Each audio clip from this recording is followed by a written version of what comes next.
Greetings, distinguished members of the Legislative Reapportionment Commission. My name is Salewa Ogunmefun, and I'm the Executive Director at Pennsylvania Voice, a nonpartisan partnership of over 44 state and local-based organizations across the state, including Planned Parenthood of Pennsylvania, Fair Elections Law Center, Council on American Islamic Relations Philadelphia, League of Women Voters, Black Voters Matter Pennsylvania, Penn Future, Worry Center, Pennsylvania Immigrant and Citizens Coalition, Viet Lead, and Lawyers Committee for Civil Rights Under Law, working year-round to create a more accessible, inclusive, and representative democracy by amplifying the voices, leadership, and expertise of communities that have historically experienced deliberate barriers to civic participation.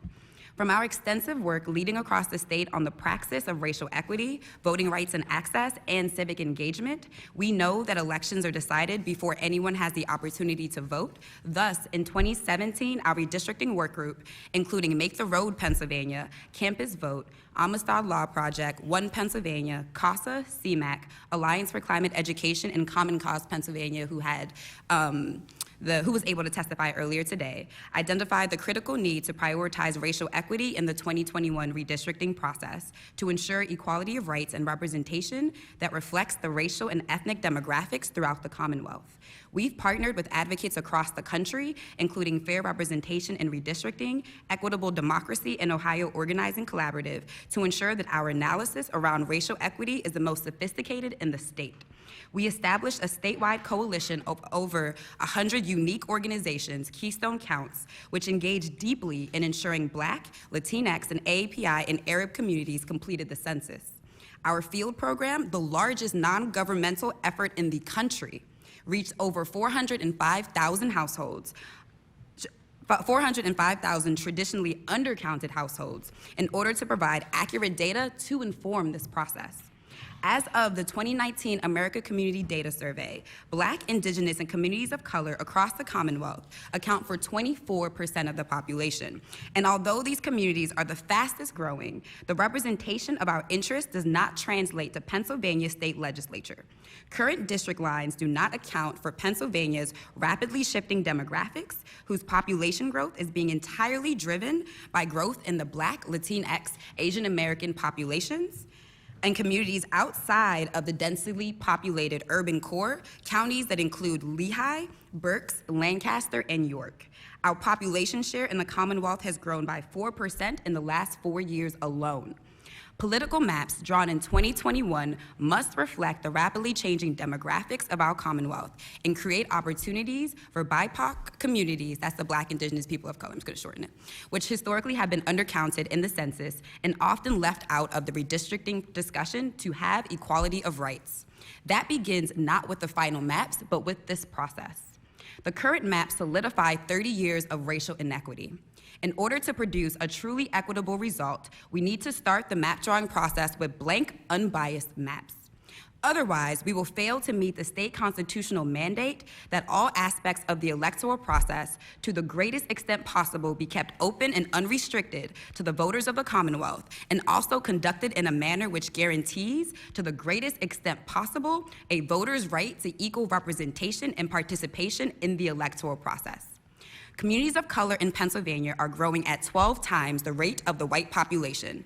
Although people of color make up 24% of the state's total population, as of 2018, its highest lawmaking body, the legislature, was 89% white. We have to prioritize opportunities for the interests of BIPOC communities to be represented, to allow for these communities to have the representation they deserve and our Constitution requires.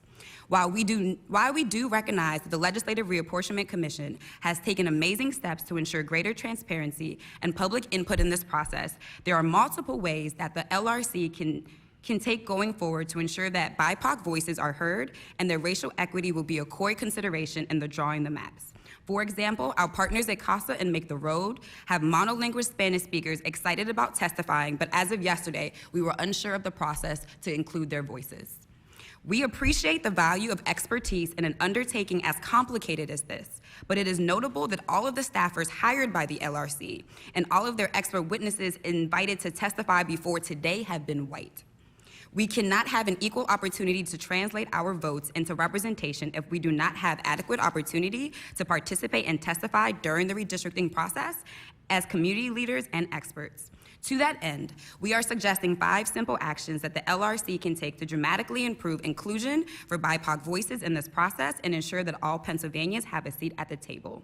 The first, publish a full schedule of hearings as soon as feasible. To date, the hearings have been scheduled with very little notice. The announcement of the first hearing at which comments from the public would be allowed came with less than a week's notice, which makes it difficult for people, especially those from marginalized communities, to participate.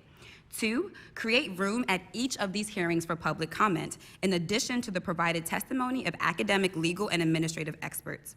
Everyday Pennsylvanians from marginalized communities can provide these experts with invaluable information from their lived experiences. This tool is a form of expertise and one that should not be neglected. 3, expand the pool of academic, legal, and administrative experts as to give formal testimony at hearings to reflect the Commonwealth's diversity. Thus far, all expert witnesses have been white, in stark contrast to Pennsylvania's 24% BIPOC population. Racial equity is a foundational consideration and cannot be fully addressed in an isolated hearing. Each expert should be asked to address the racial implications of their proposals and suggestions to the Commission as a part of their formal testimony. Implications that race and ethnicity should be considered secondary to data in a process defined by its ability to provide fair representation in a state where a quarter of the population is BIPOC should not be allowed. 4, appoint a community outreach director whose relationships with community organizations will allow for consistent direct engagement with the LRC throughout the reapportionment process.